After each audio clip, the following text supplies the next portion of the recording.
The Incredibles, my #1 favorite Pixar movie, maybe even animated movie altogether, and I've made a couple of videos on it already.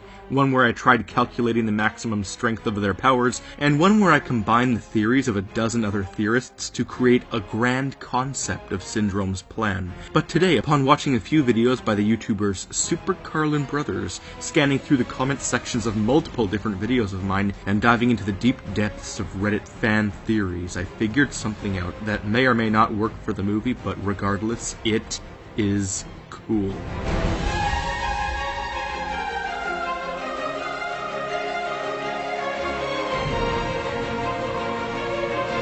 Hello, I'm the Theorizer, and today I have something good for you. It's something.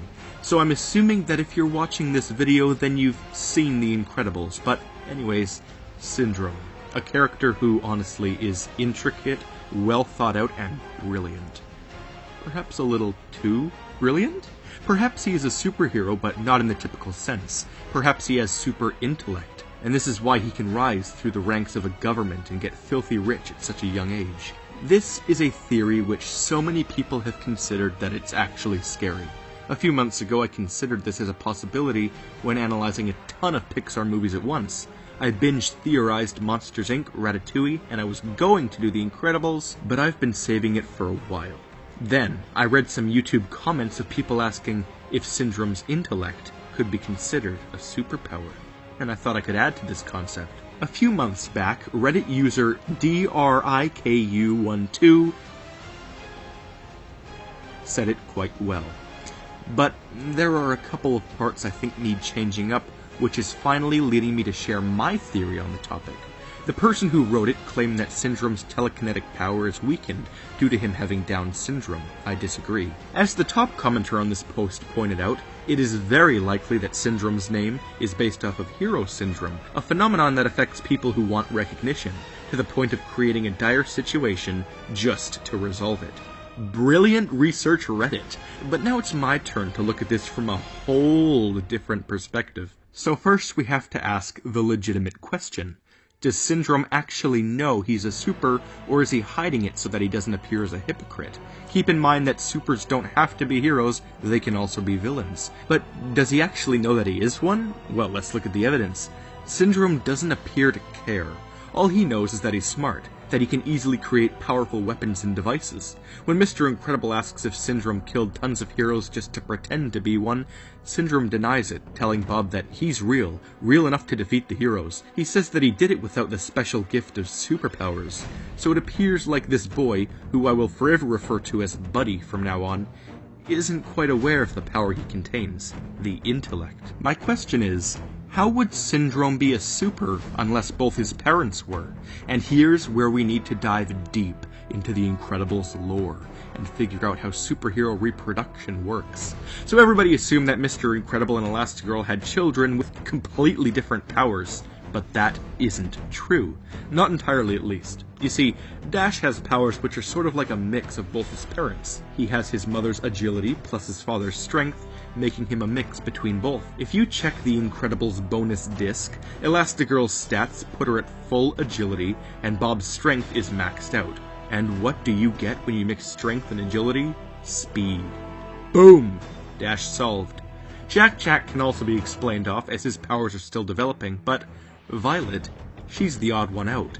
Not only does she have 2 powers, but neither of them have any relation to her parents. And another factor is her genetics. They make no sense. Unless she dyed her hair, it's only possible for her to be adopted. But that's a theory for an entirely different video, but it does arise the question, did the Incredibles adopt Violet because her real parents were superheroes who were endangered, or perhaps killed by Syndrome? As I said, that's for a totally different day. But what we get from this interesting observation is that Syndrome can only be a superhero if one of his parents is. Based off of Dash, we can assume that a super child will be about half as powerful in a certain area. Dash is half as powerful as Helen and half as powerful as Bob, but it's only because he shares both of their powers. So if Buddy had a father or a mother who had superb brain powers, then he should as well, but to half the extent. This is unless, of course, both of his parents were intellectual supers, and thanks to the special bonus disc I actually bought, we can figure out if any of the supers he killed match the description of his parents. But before we start, I want to point something out. YouTubers the Super Carlin brothers made an interesting observation. That Syndrome clearly has daddy issues. Does he have some massive daddy issues? Absolutely. Am I good enough now? You can't count on anyone, especially your heroes. Make sure his mom knows what he's been doing. I'll be a bigger hero than you ever were. That he looks up to Mr. Incredible as more of a father figure than a friend, almost like he's attempting to compensate for the father who's never around. Both Ben and Jay concluded that his father may be working for the government, and that Syndrome may have inherited his intelligence, but there's another option here. That his father's never home because he's out fighting crime. Unbeknownst to Buddy, of course. And this all comes in a full circle when you look at what Mr. Incredible knows about Buddy's family. He tells the cops to inform Buddy's mom about his antics, implying that he knows at least something about his family. And if you watched my other theory, then you know that I'm almost certain Buddy had a direct tie to the government, or in the least, the NSA. Which, yes, I know stands for the National Security Agency in our world, but I actually found direct confirmation on Disc 2, which definitively said that it actually stands for the National Supers Agency.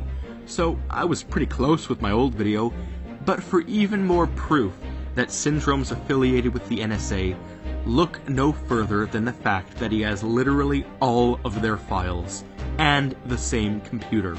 But more on that in a minute. I think he stole it. So let's look at these bonus features and find the superheroes who are Buddy's parents. So right off the bat, when we play the clip for the superhero Downburst, we hear similarities to Syndrome. My powers are atomic density manipulation,